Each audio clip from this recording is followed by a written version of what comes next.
اللهم صل على سيدنا محمد وعلى آل سيدنا محمد وبارك وسلم. ملک اس کی تعمیر و ترقی، دن اور رات اس کو بنانے کی ادھیڑ پن میں مگن رہنا، یہ سب کچھ ہوگا، مگر لکم دینکم ولی دین کے سبق کو زندہ تازہ دم رکھتے ہوئے، ذہن و فکر و خیال میں استحضار کو بحال برقرار رکھتے ہوئے اس سبق کو یاد رکھ کر کے ملک کی تعمیر و ترقی میں آگے بڑھا جائے.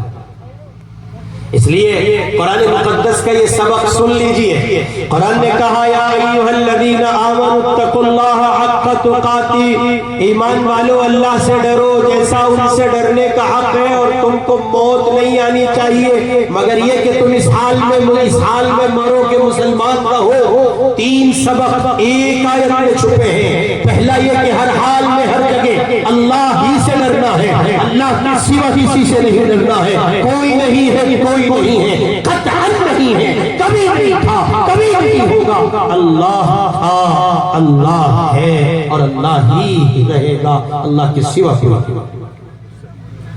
ان کی ذات کا استحضار کیجئے، دن اور رات اپنے وجود پر غور کرتے رہیے. ان کا دیا کھاتے ہیں، ان کا دیا پیتے ہیں، ان کی فضا میں سانس لیتے ہیں، ان کی بنائی ہوئی عزت پر جیتے ہیں. اگر ایک لمحے کے لیے رب اکبر نے پول کھول دی ہوتی تو میرا آپ کا کیا بنتا؟ اس استحضار کے ساتھ، اس ذات کے حق کے ساتھ اس ذات سے ڈرتے رہے.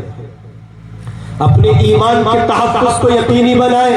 وَلَا تَمُوتُنَّ إِلَّا وَأَنْتُمْ مُسْلِمُونَ. برادران وطن کے ساتھ مذہبی رسومات میں شرکت کی گنجائش نہیں ہے، مطلب نہیں ہے، قطعاً نہیں ہے، کسی صورت نہیں ہے. ان کا مذہب، ان کا دین، ان کا اپنا طرز زندگی ان کو مبارک ہو. وہ ہمارے لیے لائق سمان ہے، لائق محبت ہے، لائق عظمت ہے. ہمارے پوری کے بھائی ہیں، برادران وطن ہیں، لیکن کسی کے پیار و محبت کی وجہ سے اپنے دین و ایمان پر داؤ پر نہیں لگایا جا سکتا.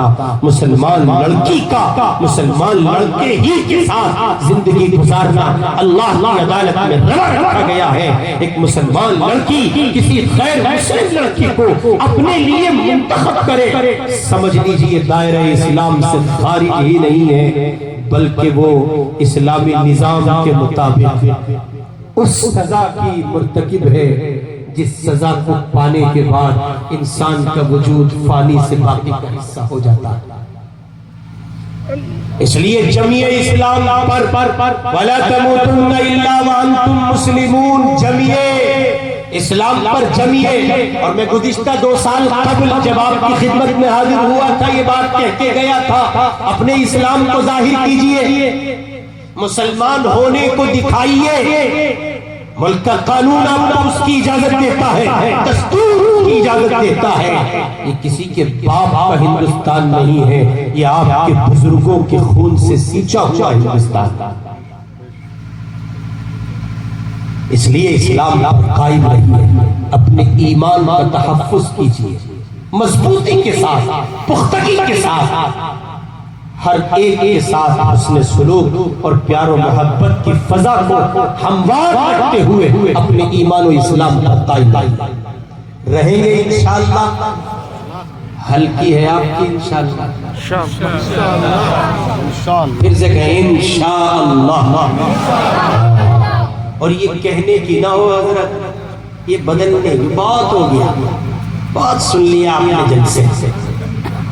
اگر یہ جلسوں کی اور تذکیر کی نص قطعی میں اور قرآن و سنت میں براہ راست و صراحت کوئی دلیل نہ ہوتی تو ہم اس دور میں یہ بات کہنے پر مکمل کہیے کہ اطمینان اپنے اندر پاتے ہیں کہ اب جلسوں کا نہیں کام کرتے. لیکن چونکہ قرآن کہہ چکا ہے ذکر فإن الذکرى، سو یہ حرف آخر ہے، پھر کسی کے ذہن اور قلب کی بات بے معنی ہے، وہ کوئی حیثیت نہیں. اس لیے اٹھیں اور عملی اقدام کی کوشش کریں. ایک آیت کے 3 پیغام اس گنہگار نے آپ کی خدمت میں رکھے. کس سے ڈریں گے؟ اللہ سے.